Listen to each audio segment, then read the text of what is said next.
वैसे ही फितनों में भी इजाफा हो रहा है। अभी एक फितने का असर बाकी होता है कि कोई दूसरा सर उठा लेता है, जिसकी वजह से बहुत से लोग गुमराह हो जाते हैं। इन फितनों में सबसे बड़ा फितना झूठी नबूवत का दावा करना है, जिसका आगाज कई सदियों पहले से ही हो चुका है और शायद कयामत तक जारी रहेगा।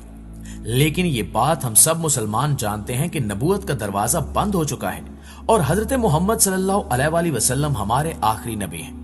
लेकिन इसके बावजूद कुछ बदबख्त लोग ऐसे हैं जो ये गुस्ताखी कर देते हैं, जिनमें से एक नाम शकील बिन हनीफ है, जो खुद को हजरत ईसा जाहिर करके लोगों को गुमराह कर रहा है।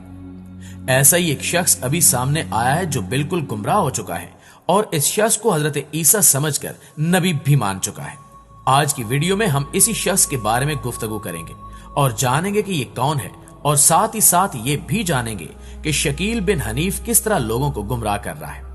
नाज़रीन ग्रामी, इस शख्स के बारे में कहा जा रहा है कि यह हैदराबाद हिंदुस्तान की एक मस्जिद में रोज नमाज पढ़ने आता था और शकील बिन हनीफ की तारीफ करने लगता था। कुछ दिन तो यही सूरत हाल चलती रही, लेकिन फिर एक दिन मस्जिद में मौजूद लोगों ने इस शख्स को पकड़ लिया और पूछा कि तुम शकील बिन हनीफ को क्या मानते हो। तो उसका कहना था कि वो मेरे नजदीक हजरत ईसा अलैहिस्सलाम और इमाम मादी अलैहिस्सलाम है।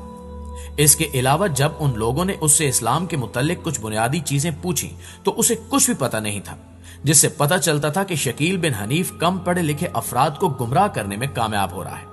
नाज़रीन ग्रामी, अगर आप इस फितने के बारे में नहीं जानते तो हम आपको बताते चलें कि शकील बिन हनीफ दरभंगा बिहार के मौजा उस्मानपुर का रहने वाला एक शख्स है, जिसने चंद बरस कबल इमाम मादी होने और फिर मादियो मसीह मऊद होने का दावा किया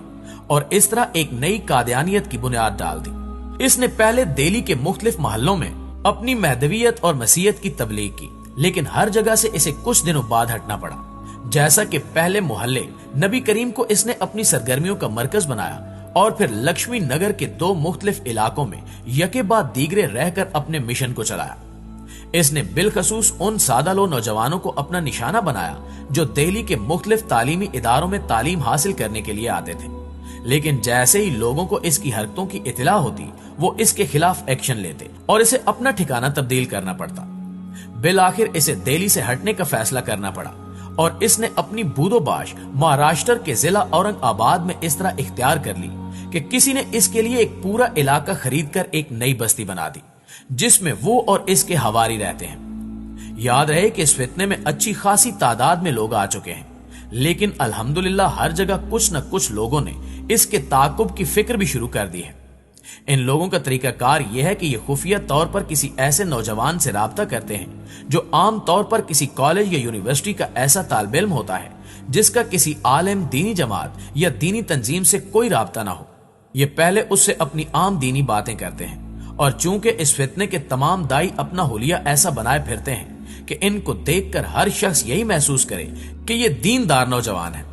मसलन लंबी दाढ़ियां रखते हैं, लिबास भी लंबे करते हैं और ऊंची शलवार का एहतमाम करते हैं। गुफ्तगू में बार बार अल्हम्दुलिल्लाह, सुभान अल्लाह, माशाअल्लाह, इंशाअल्लाह और इन जैसे दीगर अल्फाज की कसरत रखते हैं। इसलिए सादा लो और नावाकिफ नौजवान इनसे बहुत ज्यादा मुतासिर हो जाता है और इन्हें बहुत दीनदार समझने लगता है। ये तासुर कायम करने के बाद ये अपने मुखातिब से अलामात क़यामत का तज़किरा करते हैं और इनका मिस्दाक नए इंकिशाफात, नई इजादात और दुनिया के बाज हालात वाक़यात को करार देते हैं। और इस दरमियान ये बहुत होशियारी के साथ ये कोशिश भी करते हैं कि अपने मुखातिब के ज़हन में उलमा की तस्वीर ऐसे बना दें कि वो इनकी किसी बात की तस्दीक उलमा से कराने की जरूरत ही न समझे। मसलन ये कहते हैं कि उलमा को अलामात क़यामत का कुछ इल्म नहीं होता,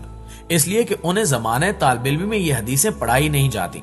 इन्हें बस हदीस की किताबों के चंद मुंतखब अबवाब पढ़ा दिए जाते हैं जिनका ताल्लुक नमाज और रोजा जैसे मसाइल से होता है, ताकि ये किसी मस्जिद के इमाम या किसी मदरसे के मुदर्रिस बन सके। इनका मुखातिब जो अब तक इनके दीनदार होने का तासुर रखता है, ये बातें सुनकर इनको दीन का ऐसा माहिर भी समझने लगता है जो उलमा से ज्यादा दीन को जानने वाला है।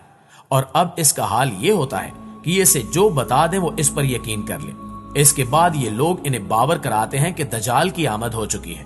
वो अमेरिका और फ्रांस को दजाल बताते हैं और कहते हैं कि रसूलुल्लाह सल्लल्लाहु अलैहि वसल्लम ने एक हदीस में बताया था कि दजाल की पेशानी पर काफिर लिखा होगा।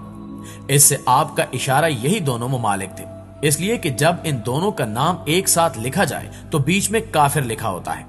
اس کے بعد وہ دجال کی ایک آنکھ ہونے کے مصداق سیٹلائٹ کو قرار دیتے ہیں، کیونکہ بعض روایات میں دجال کے بارے میں ہے کہ وہ ایک گدھا ہوگا، اس لیے یہ لوگ کہتے ہیں کہ اس سے مراد فائٹر پلین ہے۔ ناظرین گرامی، دجال کے متعلق اپنی ایسی گفتگو کے بعد دایان شکیلیت یہ کہتے ہیں کہ دجال کی آمد کے بعد مہدی و مسیح کو آنا تھا اور وہ آ چکے ہیں، اور اب نجات کا بس یہی ایک ذریعہ ہے کہ ہم ان کے ہاتھ پر بیعت کر لیں۔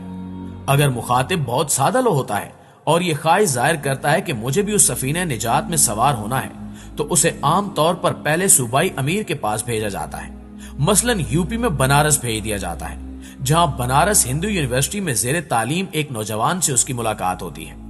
یہ صاحب یوپی میں اس جھوٹے مہدی و مسیح کے مشن کے امیر بتائے جاتے ہیں، اور پھر کچھ دنوں بعد اورنگ آباد بھیج کر شکیل کے ہاتھ پر بیعت کرا دی جاتی ہے۔ لیکن اس بات کا بہت اہتمام کیا جاتا ہے کہ بیعت سے پہلے اس جھوٹے مہدی و مسیح کا اصلی نام سامنے نہ آئے، یہاں تک کہ لوگوں کے دریافت کرنے پر بھی یہ لوگ اس کا اصلی نام نہیں بتاتے، تاکہ اگر یہ شخص کہیں کسی سے تذکرہ بھی کر دے تو بھی لوگوں کو معلوم نہ ہو پائے کہ یہ کس مسیح کی دعوت دی جا رہی ہے۔ بے شک دجال کے حوالے سے شکیلیوں کا دعویٰ اتنا غلط ہے کہ کوئی بھی آدمی جسے اللہ نے عقل سلیم سے نوازا ہو انہیں صحیح مان ہی نہیں سکتا، کیونکہ رسول اللہ صلی اللہ علیہ وآلہ وسلم نے دجال کے متعلق جو کچھ بتایا ہے اس سے واضح طور پر معلوم ہوتا ہے کہ وہ ایک انسان ہی ہوگا، دونوں ممالک کا مجموعہ یا سیٹلائٹ یا فائٹر پلین نہیں۔ آپ صلی اللہ علیہ وآلہ وسلم نے اس کا حلیہ بھی بالکل واضح طور پر بتا دیا ہے۔ مثلا بخاری میں ایک حدیث میں ہے کہ آپ کو خواب میں دجال دکھایا گیا تو وہ ایک سرخ رنگ کا موٹا شخص تھا، اس کے بال گھنگریالے تھے، دانی آنکھ سے کانا تھا، یہاں تک کہ اس حدیث میں آپ صلی اللہ علیہ وآلہ وسلم نے یہ بھی بتایا کہ وہ قبیلہ خزاع کے ایک آدمی ابن قطن کے مشابہ تھا۔ ان واضح نشانیوں کے بعد کوئی گنجائش نہیں رہتی کہ کوئی بھی عقل مند شخص یہ کہے کہ دجال ایک شخص نہ ہو کر دو ممالک کا مجموعہ ہے اور اس کی آنکھ سیٹلائٹ ہے۔ احادیث سے واضح طور پر معلوم ہوتا ہے کہ حضرت مہدی علیہ السلام اور حضرت عیسیٰ علیہ السلام دو الگ الگ شخصیات ہیں، جبکہ شکیل غلام احمد قادیانی کی طرح اس بات کا دعوے دار ہے کہ وہ بیک وقت مہدی بھی ہے اور مسیحی بھی۔ ظاہر ہے کہ یہی ایک بات اس کے جھوٹے ہونے کے لیے کافی ہے۔